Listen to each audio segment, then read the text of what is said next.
Assalamu alaikum everyone, welcome back to my YouTube channel. I hope you all are doing well and enjoying your life.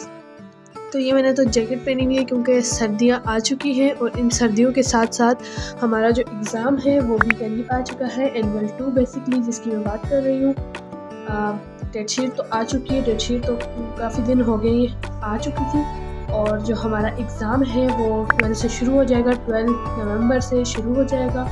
Basically वो पहला paper तो second year वालों का होगा, first year वालों को एक दिन एक्स्ट्रा मिल जाता होता है। So this video is about कि मैं आपको बताऊंगी कि आपने जो है अपने जो एनुअल 2 के एग्ज़ाम के लिए है कैसे स्टडी करना है, किस तरीके से जो है आपको लेके चलना है कि कौन सा सब्जेक्ट किस दिन पढ़े। और बाकी तो आप डेट शीट के हवाले से तैयारी कर लेंगे, उसके मुताबिक तैयारी कर लेंगे, बट जो उससे पहले के कुछ दिन हैं उनको किस तरीके से यूटिलाइज़ करें और साथ में अपनी सेकेंड ईयर को कैसे लेके चलें, क्योंकि because most of the college में हमेशा ऐसा ही होता है कि एनुअल 2 में हमें छुट्टियां नहीं देते, मतलब आपको फ्री नहीं करते, आपको कॉलेज आना पड़ता है। इसी तरह हमारे कॉलेज में भी यही है कि हमें फ्री नहीं करते, हमें कॉलेज आना पड़ता है, रेगुलरली आना पड़ता है, चाहे हमारा पेपर हो चाहे हमारा पेपर ना हो।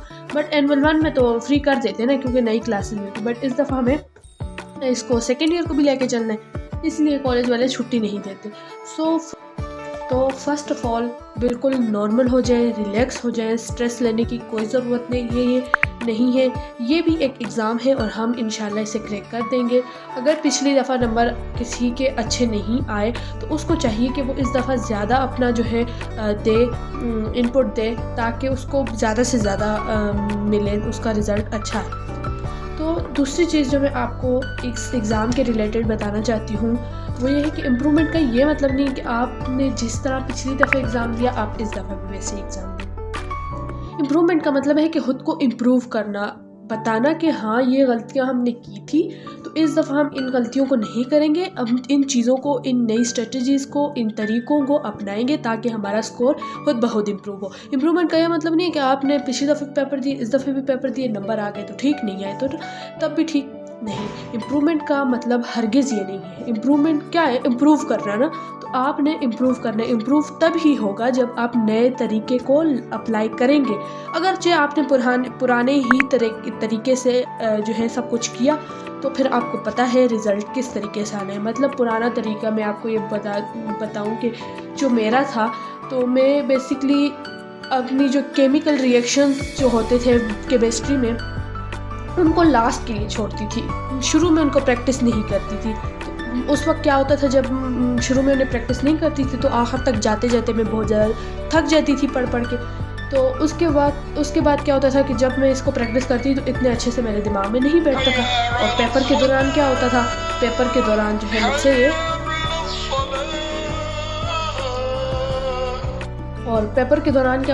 सब मुझसे भूल जाता था। नॉर्मल है ना, जब आप किसी चीज़ को सही तरीके से नहीं पढ़ रहे होते तो वो आपसे भूल जाती। तो मैंने ये गलती की थी, मैं इसमें गलती करती थी।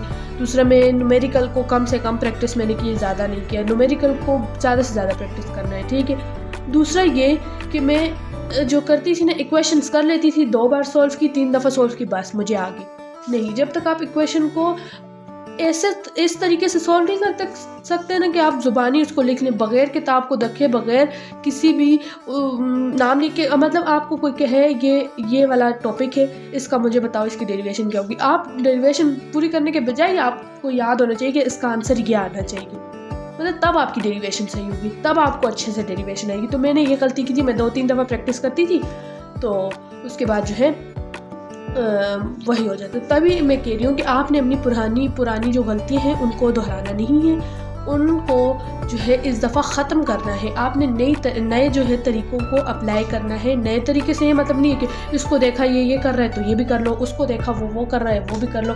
और नए तरीके का हरगिज़ ये मतलब ही नहीं है कि आप नई बुक यूज़ करना शुरू कर दें कि चलो पिछली दफ़ा इस नोट से पढ़ा था, इस दफ़ा इन नोट से पढ़ते हो सकते हैं अच्छे, तब तो आपके नंबर कभी नहीं आने, क्योंकि आपने जो पहले पढ़ा है आप उसी को लेके चलो। बस अपने कंसेप्ट को और क्लियर करो और स्ट्रॉन्ग करो। आप देखो कि कौन सी चीज़ आपकी वीक है, उसको आप करो। देखो, आपको ये नहीं है कि आप जो है जो चैप्टर आपको आते हैं तो आप जल्दी कर लो, और जो बाकी के बचे हुए फिर बाकी के दिनों में आप स्ट्रेस लेके बैठो, नहीं आता है, ये होता है वो होता है। नहीं, ऐसे नहीं करना है, ठीक है। पहली बात ये है कि आपको स्ट्रेस नहीं लेना है, खामोशी से, आराम से, ठीक है जो होना था हो गया, अब अल्लाह ने दूसरा मौका दिया है तो इस दफ़ा करेंगे, ये बात हो गई। दूसरी बात ये कि आपने अपने आप को जो है बताना है, खुद फाइंड करना है कि आपकी क्या क्या मिस्टेक थी पिछली दफ़ा जिसकी वजह से आपका स्कोर बहुत ज़्यादा डाउन हुआ। इस दफ़ा आपने उन मिस्टेक को नहीं करना और जो है उन मिस्टेक के लिए उनका हल निकालना है कि किस तरीके से हल हो सकती है, और आपने अपनी जो है पढ़ाई में उसे अप्लाई करना है, ठीक है। ये बातें होंगी। नाउ अब हम बात करते हैं कि एनुअल 2 के लिए जो शुरू के कुछ दिन है, जो हफ्ता हमें मिला हुआ है, उसको कैसे यूटिलाइज़ करें, क्योंकि इस दफ़ा जो हमारी डेट शीट है उसमें पहला पेपर इस्लामियात का है, तो ऑफ कोर्स कोई भी हफ्ता नहीं देगा इस्लामियात को पढ़ने के लिए। मेरा तो नहीं है इस्लामियात का पेपर, मैं तो नहीं दे रही, लेकिन बाकी कोई भी जो है इस्लामियात को पूरा हफ्ता नहीं देगा पढ़ने के लिए, ये तो है। तो इस वजह से जो पहला है, चलो अगर फिज़िक्स होता, केमिस्ट्री को होता, मान लेते चलो पढ़ना है तो वो होता, लेकिन इस दफ़ा जो है इस्लामियात का है, तो उसको किस तरीके से यूटिलाइज़ करना है वो मैं आपको बताती हूँ। पहले आप लोगों को बता दूँ जो मैंने आपके लिए बनाया है, और फिर उसके बाद अपना बताऊँगी जिस तरीके से मैं करना चाहती हूँ अपने लिए, जो मैंने देखा है, क्योंकि मुझे साथ में सेकेंड ईयर का भी है। हाँ, अगर कोई सेकेंड ईयर का करना चाहते हैं तो उस तरीके से कर ले, इसमें कोई इशू नहीं है, लेकिन ये है कि आपको पेपर्स के दौरान जो है अपने सेकेंड ईयर को ज़्यादा टाइम नहीं देना। हाँ, अगर आप मैनेज कर सकते हो तो आप वेल एंड गुड, आप दो उसको भी टाइम, लेकिन मैं मैनेज कर नहीं सकती क्योंकि मैं एक ही चीज़ की तरफ होती हूँ, मुझसे दो चीज़ें एक साथ मैं नहीं कर सकती, तो इस वजह से मैं इससे पहले जो है सेकेंड ईयर को टाइम दे रही हूँ, फिर उसके बाद जो है मैं जब एग्ज़ाम हो जाएगा उसके बाद जो है सेकेंड ईयर को जाके दोबारा स्टार्ट करूँगी, क्योंकि मैं दोनों को साथ लेके नहीं चल सकती। लेकिन अगर आप में पोटेंशियल है, आप कर सकते हैं, तो ज़रूर कीजिए, आप दोनों को साथ लेके चलिए, इसमें ऐसी कोई भी मसले वाली बात नहीं। तो अब जो है बात करते हैं इसके ऊपर के जो हमारा हमने एनुअल 2 के लिए पढ़ना किस तरीके से है। मैंने आपको बता दिया ना कि दो चीज़ें, पहले तो आपने स्ट्रेस नहीं लेना, दूसरा अपने आप को रिलैक्स कर दो और जो है अपनी मिस्टेक्स को फाइंड करो और उनके लिए अपना हल निकालो, ठीक है। जो आपको लगता है कि पिछली दफ़ा ये किया था इस दफ़ा नहीं करना चाहिए तो करो।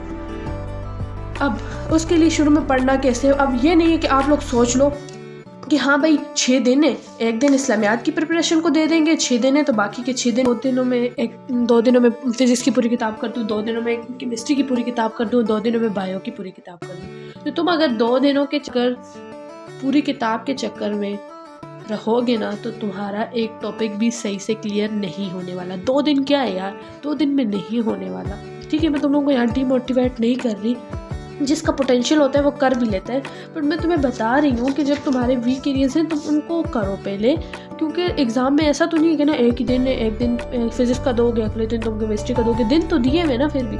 तो शुरू में तुम लोग क्या करो, जो शुरू का वीक है तुम लोग उसमें वीक एरियाज़ को फोकस करो। लाइक मेरा जो वीक एरिया है फिज़िक्स की अगर मैं बात करूँ तो वेव्स वाला चैप्टर, उसमें मुझे कुछ टॉपिक्स हैं, बल्कि पूरा चैप्टर है वो मुझे नहीं आता, वो मेरा वीक है। और डॉट प्रोडक्ट और क्रॉस प्रोडक्ट इस तरह की चीज़ें, और हो गया मेरे पास एंगुलर मोमेंटम वाली चीज़ें, ये वाली चीज़ें थोड़ी सी मेरी वीक है, तो उसको मैं पहले टारगेट करूँगी, ठीक है। तो तुम लोग भी शुरू के 2 दिनों में 2 दिन हर सब्जेक्ट को तुम 2 दिन दोगे, और क्या करोगे अपने वीक एरियाज़ को फोकस करोगे एज़ कम्पेयर टू तुम पूरी किताब करो। तो तुम्हारे लिए ज़्यादा बेहतर यही है कि तुम अपने वीक एरियाज़ को फोकस करो, क्योंकि पूरी किताब करने के चक्कर में तुम एक टॉपिक भी अच्छे से नहीं कर पाओगे। इसी तरह तुम केमिस्ट्री में कर लो अपने वीक एरियाज़, जो तुम्हारे वीक एरियाज़ है। मेरा केमिस्ट्री में लास्ट चैप्टर है जिसमें वो रिएक्शंस वगैरह है, वो इक्वेशन बैलेंसिंग रिडॉक्स रिएक्शंस वगैरह, वो मेरे को नहीं आते, तो वो मुझे करना है। वो मेरा वीक एरिया शुरू के 2 चैप्टर हैं, वो मुझे करने। तो 2 दिनों में तो 3 चैप्टर करना तो बहुत ईजी बात है, ठीक है, वो तुम लोग कर लोगे। इसी तरह बायो में जो है तुम लोग अपने वीक एरियाज़ को फोकस करो, ठीक है। वीक एरियाज़ को पता लगाओ, इतना तो इंसान को पता ही होता है, जब वो पढ़ रहा होता है उससे पता ही होता है ना कि मेरे क्या वीक एरियाज़ है, क्या वीक पॉइंट्स हैं, उनको तुम लोगों ने टारगेट करना है। तो बायो में जो मेरा है वीक एरिया है वो मेरा प्लांटी वाला चैप्टर, किंगडम प्लांटी और एनिमेलिया भी कह लो, कुछ है, लेकिन एनिमेलिया मुझे आता है, आधा एनिमेलिया आता है, आधे से ज़्यादा। वो कोडेटा वगैरह उसके बाद उनका नहीं आता है। तो तुम लोग इस तरह देखो तुम लोगों का कौन कौन सा वीक है उसको टारगेट करो लेकिन देना सब्जेक्ट को, हर एक सब्जेक्ट को 2 दिन है, ठीक है। फिर अगर तुम लोगों के पास मेरी वीडियो पहुंच रही है 5 तारीख को, तो तुम लोगों ने अगर स्टार्ट किया हुआ है तो वेल एंड गुड, बहुत अच्छी बात है। अगर नहीं स्टार्ट किया हुआ, अभी स्टार्ट करो, तो इस 10 में मैंने ये 10 तारीख को मैंने लिखा है तुम इस्लामियात की प्रिपरेशन भी कर सकते हो, इंग्लिश की भी, या तुम्हें कोई भी और सब्जेक्ट, उर्दू ले लो या मुताला कुरान ले लो, या ठीक है, तो तुम लोग उसकी कर सकते हो। लेकिन अगर तुम लोग के पास मेरी वीडियो 5 तारीख को पहुंच रही है तो तुम लोग जो है इस 10 पे इस तरह जाओगे, 2 1 नीचे आते जाओगे। सही समझ रहे हो ना, पता नहीं क्या से क्या बोल रही हूँ, लेकिन नीचे आते जाओगे। तो इस तरह तुम लोग क्या करोगे, 2 दिनों में अपने वीक एरियाज को फोकस करोगे हर एक सब्जेक्ट के। तुम लोग इंग्लिश को छोड़ दो ना, इंग्लिश में तुम्हें पता है 5 दिन है, इंग्लिश में जो डेट शीट आई है मैं इधर लगा भी दूंगी, 5 दिन है। और इस्लामियात में तो इस्लामियात 1 दिन में हो ही जाएगी भाई। और जो शुरू का वीक है उसमें तुम लोग अपने वीक एरियाज को फोकस करो साइंसेस के सब्जेक्ट पे, क्योंकि बायो अगर अच्छा यहाँ पे जो बायो वाले हैं उनके लिए बायो हो जाएगी, जो मैथ वाले हैं तो उनके लिए मैथ हो जाएगी, ठीक है। तो इस तरह से भी रख सकते हो जो मैंने सीक्वेंस रखी है, और तुम लोग इस तरह से भी कर सकते हो कि तुम लोगों को पहले लगता है कि हाँ पहले हमें बायो करना चाहिए तो पहले बायो कर दो, केमिस्ट्री करना चाहिए तो इस तरह से अपने लिए मॉडिफाई कर सकते हो। और 12 को जो है तुम लोगों का फाइनली पेपर होगा इंशाल्लाह। तो स्ट्रेस नहीं लेना है, पहली चीज़ ये है कि तुम लोगों को स्ट्रेस नहीं लेना है, मतलब परेशान नहीं होना है, आराम से ठंडे दिमाग के साथ काम करो। तो दूसरी चीज़ ये है कि तुम लोग उसको इन्वेस्टिगेट करो कि तुम लोगों की गलतियाँ की थी, पिछले एग्जाम में तुम लोगों ने क्या क्या गलतियाँ की थी जो तुम लोगों को अभी नहीं करनी चाहिए, ठीक है। तीसरी चीज़ ये है कि तुम लोग 2 दिनों में अपने वीक एरियाज को टारगेट करोगे अपने साइंस के सब्जेक्ट के। अगर तुम लोगों को फिजिक्स आती है पूरी तो तुम लोग इसकी जगह उर्दू भी कर सकते हो, ठीक है। अगर तुम लोगों की उर्दू वीक है, गज़लों की तशरीह और शेर मुसन्निफीन के नाम याद नहीं होते, लेकिन वो आर्ट से तो वो हो भी जाता है ना, तो ये साइंसेस का थोड़ा सा इशू होता है। तो मेरा तो केमिस्ट्री का पेपर अच्छा हुआ था, लेकिन पता नहीं क्यों मेरे बहुत कम मार्क्स आए हैं इसमें, और बायो में अच्छे हैं लेकिन फिर भी इम्प्रूवमेंट करवाइए बिकॉज आई एम गर्ल। तो इस बातों को छोड़ते हैं। उसके बाद जो मेरा है, जो मैं कर रही हूँ फॉलो, तो वो तो ये है कि इसमें आता है, पहले मैंने लिखा है केमिकल, ये तो मैंने संडे को किया था ना। उसके बाद कार्बोक्सिलिक एसिड वाला बिहेवियर वाला चैप्टर, ये तो हो गया। उसका बनता है क्या नाम है, सेकेंड ईयर का, क्योंकि मेरा जो है पेपर शुरू होगा 16 नवंबर से मैं तैयारी शुरू करूँगी। मैं इस्लामियात का पेपर नहीं दे रही, मैं डायरेक्ट इंग्लिश का पेपर दूंगी। तो इस वजह से मेरा पेपर जो है बेसिकली 18 नवंबर को शुरू होगा, इस वजह से मेरी अलग है। जो इस्लामियात का पेपर नहीं दे रहे वो लोग इसको फॉलो करें, वो पहले अपना 5 तारीख तक जो है 5 नवंबर तक अपना काम निपटा दें, उसका सेकेंड ईयर का जो उनका रहता है वो काम निपटा दें तो अच्छा होगा, उनके लिए बेहतर होगा, गुड होगा, बेस्ट ऑप्शन। फिर उसके बाद 6 से 9 तक तुम लोग केमिस्ट्री की प्रिपरेशन करो, 10 से 12 तक तुम लोग फिजिक्स की प्रिपरेशन करो, 13 से 15 तक तुम लोग बायो की प्रिपरेशन करो। फिर उसके बाद जो है 18 को इंग्लिश का पेपर है, तो 16 से 17। अगर तुम लोग इंग्लिश की प्रिपरेशन में ज़्यादा टाइम लगता है तो तुम लोग 3 दिन रख सकते हो। तो मैं तो ये आज नहीं कर रही, मैंने सोचा है कि अब ये नहीं कर रही, मैं आज ही से अपनी जो है प्रिपरेशन शुरू कर रही हूँ, क्योंकि मुझे लग रहा है कि जितने पानी में मैं डूब चुकी हूँ ना, तो बस जो है पानी सर से ऊपर आ चुका है, अब कुछ भी नहीं हो सकता। तो मैं ये स्किप कर रही हूँ क्योंकि कॉलेज में ये चैप्टर चल रहा है और ये इंशाल्लाह शुरू हो जाएगा, तो मैं ये नहीं कर रही, स्किप कर रही हूँ। तो डायरेक्ट जो है मैं आज से प्रिपरेशन इंशाल्लाह शुरू कर रही हूँ। तो my first target will be waves वाला चैप्टर इन फिजिक्स, ठीक है। तो मैं फिज़िक्स से शुरू कर रही हूँ, इसको मुझे फिर मॉडिफाई करना पड़ेगा। लेकिन अगर तुम लोग जो है इस तरीके से करना चाहते हो तो तुम लोग कर सकते हो, जो इस्लामियात का पेपर नहीं दे रहे, ठीक है। एक दफ़ा स्क्रीनशॉट ले लो अगर लेना है, अगर ठीक है। और मैंने ये वीडियो काफ़ी रैंडमली बनाई है, तो अगर कुछ भी गलत बोला हो तो उसके लिए माजरत, उसके लिए माफ़ कर देना मुझे तुम लोग। और तुम लोगों के एग्ज़ाम के लिए तुम लोगों को बेस्ट ऑफ लक, और स्ट्रेस वगैरह नहीं लेना, बाकी खाओ पियो, मज़े करो, एंजॉय करो और पढ़ते रहो। और मुझे भी सब्सक्राइब करते जाना। अगर तुम लोगों को वीडियो अच्छी लगी तो साथ में लाइक भी कर देना। और thank you so much for watching as usual, and अल्लाह हाफिज़, and stay tune for next video. And हाँ, दूसरा मैंने 7 डेज़ का चैलेंज जो शुरू किया हुआ है, इंशाल्लाह उसका मैं साथ में ही आखिर में रिज़ल्ट डालूंगी। शॉर्ट्स में मैं बताती हूँ, शॉर्ट्स में अपडेट डाल देती हूँ, बट मैं रिज़ल्ट जो है लास्ट में एक ही वीडियो बनाऊंगी, क्योंकि मेरे लिए पॉसिबल नहीं है कि मैं सेकेंड ईयर, फर्स्ट ईयर का एनुअल 2 और जो है साथ में वीडियो को लेके और अपने 7 डेज़ के चैलेंज, इस सब को लेके मेरे लिए चलना मुश्किल है। मैंने तुम लोगों को अभी भी बताया कि 2 चीज़ों को साथ लेके नहीं चल सकती, इतना पोटेंशियल नहीं है, ठीक है मुझ में। तो वो मैं अपलोड कर दूँगी इंशाल्लाह जब 7 डेज़ पूरे हुए। तो अच्छा एक सच्ची बात बताऊँ, मुझसे सुबह जल्दी नहीं उठा जा रहा, छोड़ो। तो thank you so much for watching. अल्लाह हाफिज़। अगर तुम इसे फॉलो कर रहे हो तो मुझे बताओ, और अगर तुम लोग जिस तरह का कंटेंट देखना चाहते हो तो वो भी मुझे बताओ।